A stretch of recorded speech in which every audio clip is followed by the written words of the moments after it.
Saludos. Dios les continúe bendiciendo. Un día más. Bueno, como siempre, vamos a compartir algo de la palabra del Señor. Entonces, hay veces que veo, ¿verdad? En Facebook, YouTube, en las conversaciones de diferentes personas con diferentes creencias o denominaciones. Entonces ellos, ¿verdad? Cuando se les trata de explicar algo, pues se encierran y dicen, pero ¿y cuándo pasó esto? Y la Biblia dice así, ¿cuándo pasó esto otro? Porque no se dan de cuenta de lo que pasa, de cómo se supone que deberían de pasar las cosas. Entonces, muchos de estas personas toman la Biblia demasiado de literal. Entonces, la toman literal donde no es literal y la toman en figurativo donde no es figurativo. Y siempre están perdidos. Siempre. Entonces hacen las mismas preguntas, pero parece que no llegan a comprender el asunto. Entonces voy a poner un ejemplo de eso en estos precisos momentos. Por si no lo escuchaste antes o no lo entendiste. Tal vez yo tampoco lo entiendo, pero voy a hacer que tú entiendas algo. Entonces, cuando hablamos, ¿verdad? Vamos a poner, cuando Dios habla de ciertos eventos, acontecimientos que son demasiado importantes para Dios, donde la mano de Dios se ve envuelta en todo el asunto, pues Dios suele usar ciertas expresiones proféticas para darle la fuerza al evento que requiere. Es como decir, Dios tira fuegos artificiales. Y lo vamos a ver. Ahora mismo, en el libro de Joel, que es un libro muy conocido y muchos sé que algo de esto tienen que haber escuchado. En Joel capítulo 2, leyendo, vamos a poner desde el 27 en adelante, dice: y conoceréis que en medio de Israel estoy yo, y que yo soy Jehová vuestro Dios, y no hay otro, y mi pueblo nunca jamás será avergonzado. Y mi pueblo, el pueblo de Dios, no los que dicen que son, pero no son, sino el pueblo que sigue a Dios, ese es su pueblo. Entonces dice, y después de esto, derramaré mi espíritu sobre toda carne, y profetizarán vuestros hijos y vuestras hijas. Vuestros ancianos soñarán sueños y vuestros jóvenes verán visiones. Y también sobre los siervos y sobre las siervas derramaré mi espíritu en aquellos días. Y daré prodigios en el cielo y en la tierra, sangre, fuego y columnas de humo. Ya están viendo los fuegos artificiales. El sol se convertirá en tinieblas y la luna en sangre, antes que venga el día grande y espantoso de Jehová. Y todo aquel que invocare el nombre de Jehová será salvo, porque en el monte de Sión y en Jerusalén habrá salvación, como ha dicho Jehová, y entre el remanente al cual él habrá llamado. El remanente al cual él habrá llamado. Pero hay personas que leen este versículo y dicen, pero el Espíritu Santo no ha llegado, porque aquí dice que cuando el Espíritu Santo se derrame sobre toda carne, iban a haber prodigios en los cielos y la tierra, y en la tierra, y habrá sangre y fuego y columnas de humo, y eso no lo hemos visto. Y dice que el sol se convertirá en tinieblas y la luna en sangre antes que venga el día grande y espantoso de Jehová. Pero eso no lo hemos visto. Pues eso nunca va a pasar. Hasta que veamos eso no ha pasado. Hay personas que piensan de esta forma, interpretan de esta forma. Y entonces aquí dice, y todo aquel que invocar el nombre de Jehová será salvo. Entonces, ya sabemos, ¿verdad? Que si está hablando, y después de esto derramaré mi espíritu sobre toda carne, pues hay que irse al libro de Hechos, capítulo 2. Vamos allá. Al libro de Hechos, capítulo 2. Precisamente, a ver si encuentro el verso por aquí. Dice, del 16 en adelante, Pedro dando su primer poderoso mensaje. Acuérdese que el poder está en el evangelio. Pero Pedro, recibiendo el don de ciencia, del conocimiento de Dios, dice, mas esto es lo dicho por el profeta Joel, donde había acabado de leer en el Antiguo Testamento. Y en los postreros días, dice Dios, derramaré mi espíritu sobre toda carne, y vuestros hijos y vuestras hijas profetizarán, vuestros jóvenes verán visiones, y vuestros ancianos soñarán sueños. Y de cierto, sobre mis siervos y sobre mis siervas en aquellos días derramaré de mi espíritu y profetizarán. Y daré prodigios arriba en el cielo y señales abajo en la tierra, sangre y fuego, vapor de humo. El sol se convertirá en tinieblas y la luna en sangre antes que venga el día grande del Señor. El día del Señor grande y manifiesto. Y todo aquel que invocar el nombre del Señor será salvo. Varones israelitas, dice Pedro, oís estas palabras. Jesús Nazareno, varón aprobado por Dios entre vosotros, con las maravillas, prodigios y señales que Dios hizo entre vosotros por medio de él, como vosotros mismos sabéis. Y sigue el mensaje. Pero Pedro le está diciendo a estas personas que decían, llegó el Espíritu Santo, los apóstoles comenzaron a hablar, a profetizar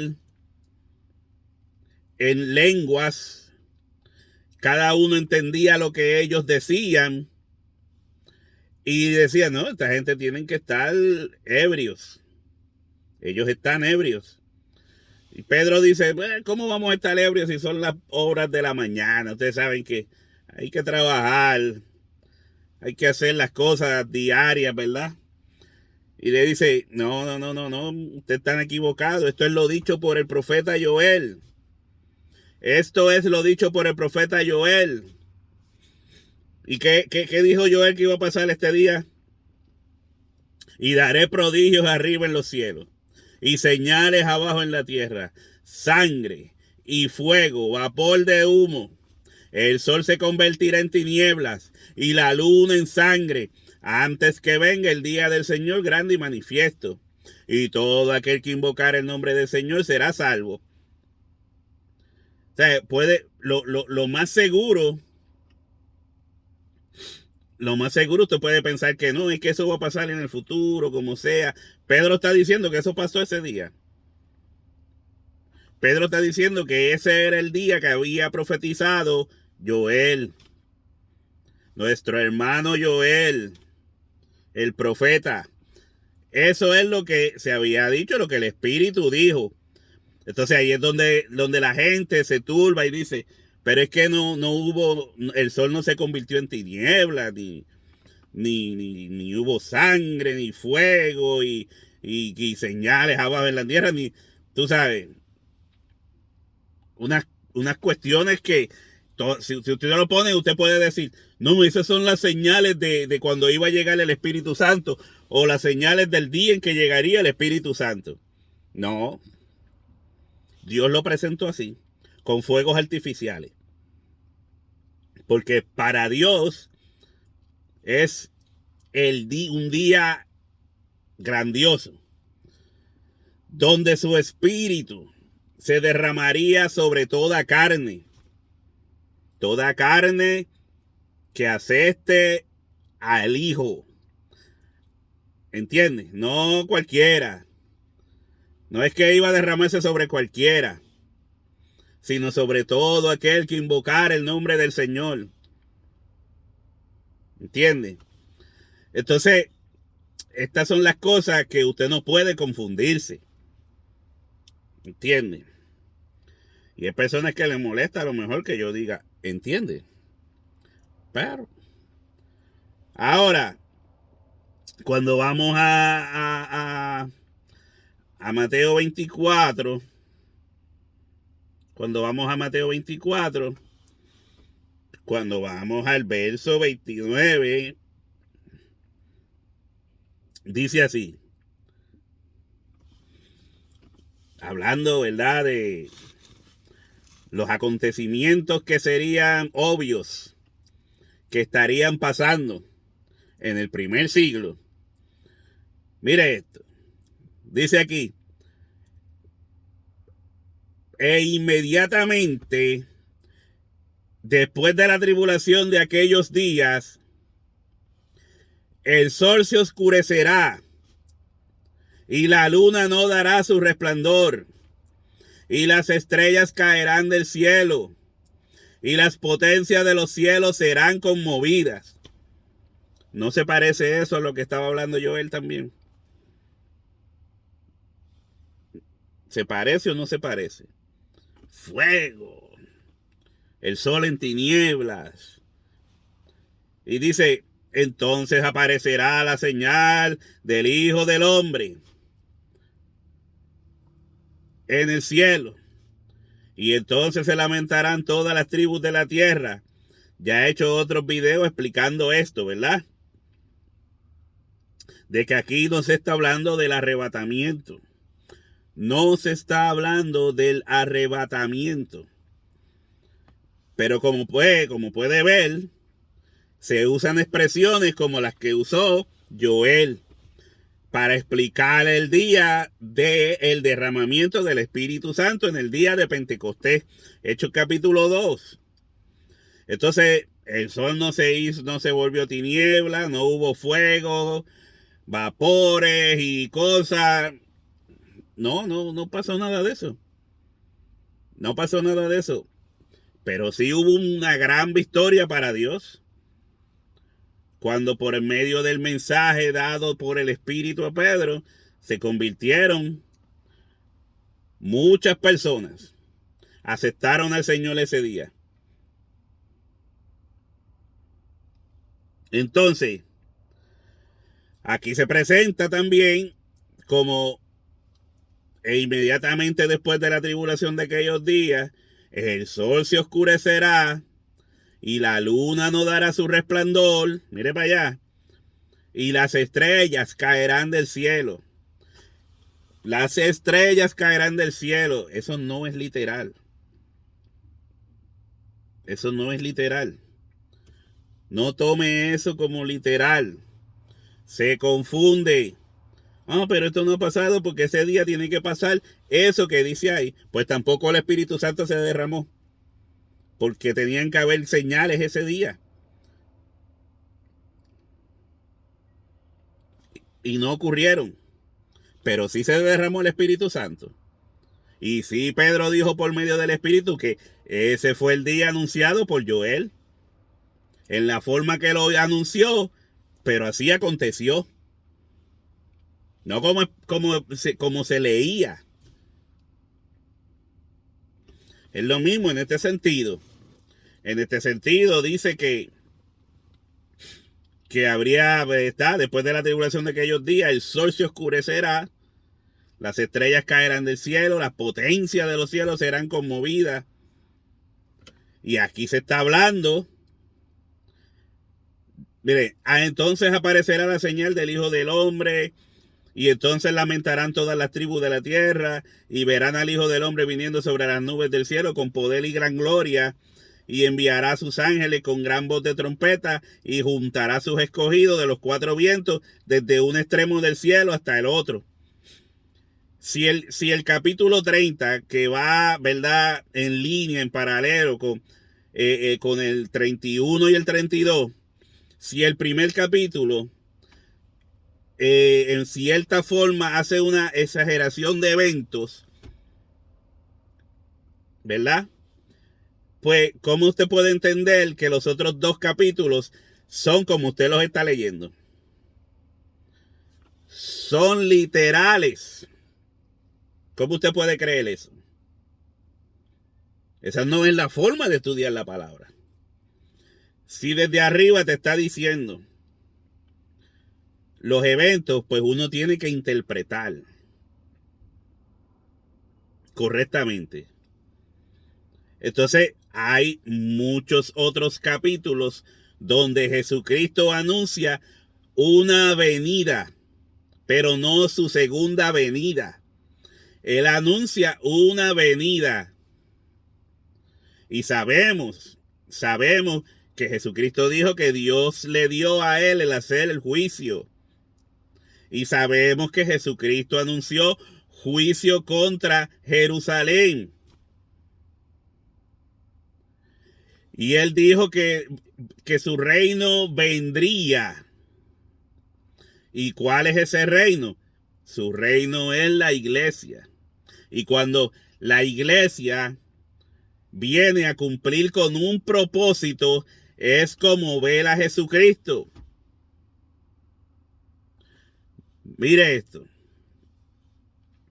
Pablo perseguía a los del camino, que eran los cristianos convertidos a Jesucristo. Pablo los perseguía al punto de llevar a muchos hasta la muerte. Pablo participó de esas cosas. Y Pablo entendía que estaba persiguiendo a una secta falsa. Unos grupos de gente que se la pasaban mintiendo por ahí en contra del judaísmo. Eran enemigos del judaísmo. Todas esas cosas tenía Pablo en la cabeza.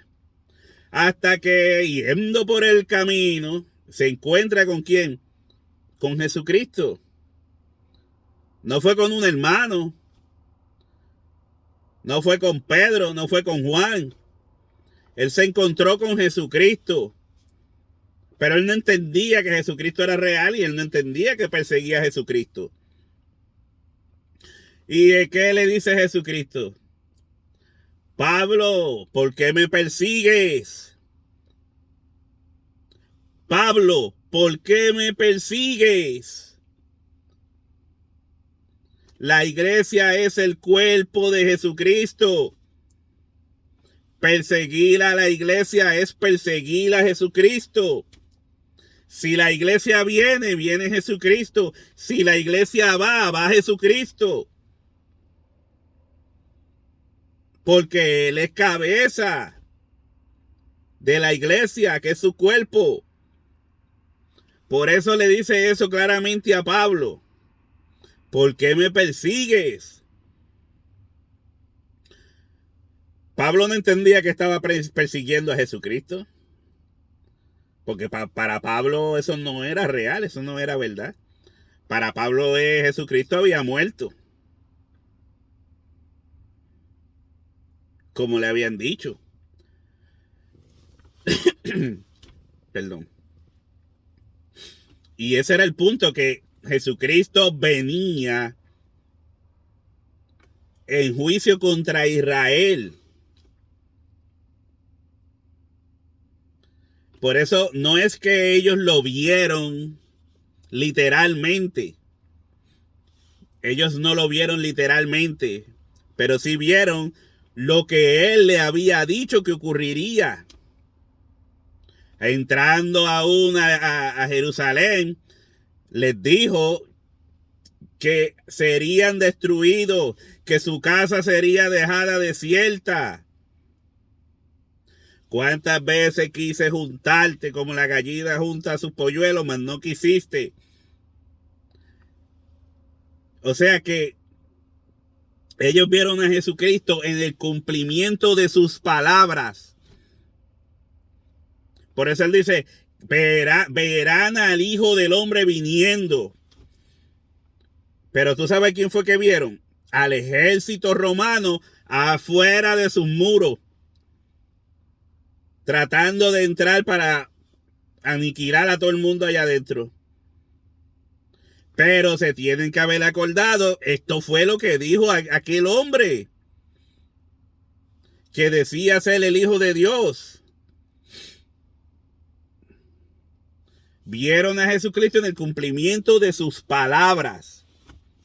Y entonces ahí es donde la Biblia también dice que él enviaría a sus escogidos. ¿A quiénes? A su cuerpo, a la iglesia. ¿A juntar a quién? A sus escogidos, a los que Dios llamó y respondieron al llamado. Enviaría a sus ángeles, a sus voceros, a sus mensajeros, a juntar a sus escogidos. ¿O usted cree que fueron los ángeles quienes predicaron en Grecia? ¿O fueron los ángeles quienes predicaron en Roma? ¿O fueron los ángeles quienes predicaron en todas esas regiones de Asia? Fue la iglesia de Jesucristo, juntando a sus escogidos, desde un extremo hasta el otro, del mundo conocido hasta ese entonces. Y usted no va a ver que el sol se convierte en tinieblas, que la luna se convierte en sangre, que caen las estrellas del cielo. Usted no puede leer eso de esa forma. No es literal, no va a pasar literal. Y eso es simplemente, ¿verdad?, un ejemplo de que cuando usted estudia profecía no puede coger las cosas literal como usted las está leyendo. Al menos que se les dé un sentido literal, como decir que va a haber un arrebatamiento, que va a haber una resurrección. Todo eso va a ser literal. Eso va a ser literal. Pero a veces la Biblia lo presenta en mensajes figurativos. Y espero que me haya entendido. Espero que no se enrede. Espero que pueda abrir más su mente para entender, ¿verdad?, que no siempre es. ¿Y cuándo pasaron las bodas del Cordero? Porque usted entiende que las bodas del Cordero es algo literal. Y que en el cielo hay un gran salón, como decía una que dice haber ido al cielo. Y dice, yo vi los salones donde se van a celebrar las bodas del Cordero. Pero si usted lee el libro de Apocalipsis, al final del libro dice, la esposa dice, ven. Hay una parte donde dice la novia, hay otra parte donde dice la esposa. Acuérdese que Jehová Dios estaba casado con Israel espiritualmente. Y que Jehová Dios, según la ley que le había dado al mismo pueblo de Israel, para que un matrimonio se disolviese, tenía que ser por muerte. Por eso Jesucristo muere en la cruz y ya ese matrimonio entre Dios y Israel queda nulo. Hablando del nuevo pacto y del antiguo pacto. Ahora Jesucristo, siendo que Jesucristo es Dios, queda soltero, por decirlo de esa forma. Porque Él murió. Ahora, en la resurrección, ya Él está libre para casarse con la iglesia. En la resurrección Él está libre para tener esposa. Y ahora la iglesia es la esposa de Jesucristo. Usted está esperando al futuro que Dios venga en el supuesto rapto secreto a llevarse la iglesia a las bodas cuando ya usted es la esposa de Cristo. Si usted aceptó a Jesucristo como su Señor y Salvador, se hace esposa de Jesucristo, viene a ser iglesia de Jesucristo. Usted está esperando una boda con ¿qué? Con esos adornos y con... No, mi hermano, son cosas espirituales, no lo haga literal. Y a su esposa se le ha concedido que se vista de lino fino y resplandeciente, porque estas son las acciones justas de los santos. Cuando usted acepta a Jesucristo, se hace esposa de Jesucristo, tanto como en el Antiguo Testamento Jehová estaba casado con Israel. Como estamos en un nuevo pacto, ahora Jesucristo, siendo el Rey de Reyes y Señor de Señores, es la esposa de la iglesia. Es el esposo de la iglesia y la iglesia es su esposa, espiritualmente hablando. No es que van a haber unas bodas, ya las bodas se dan en el momento que usted acepta a Jesucristo y se hace parte de su cuerpo. Porque el hombre se unirá a su mujer y serán una sola carne. Jesucristo es la cabeza, la iglesia es el cuerpo. Bueno, espero no haber enredado más el asunto. Así que, mi hermano, no coja todo literal. Es un consejo. Dios le continúe bendiciendo.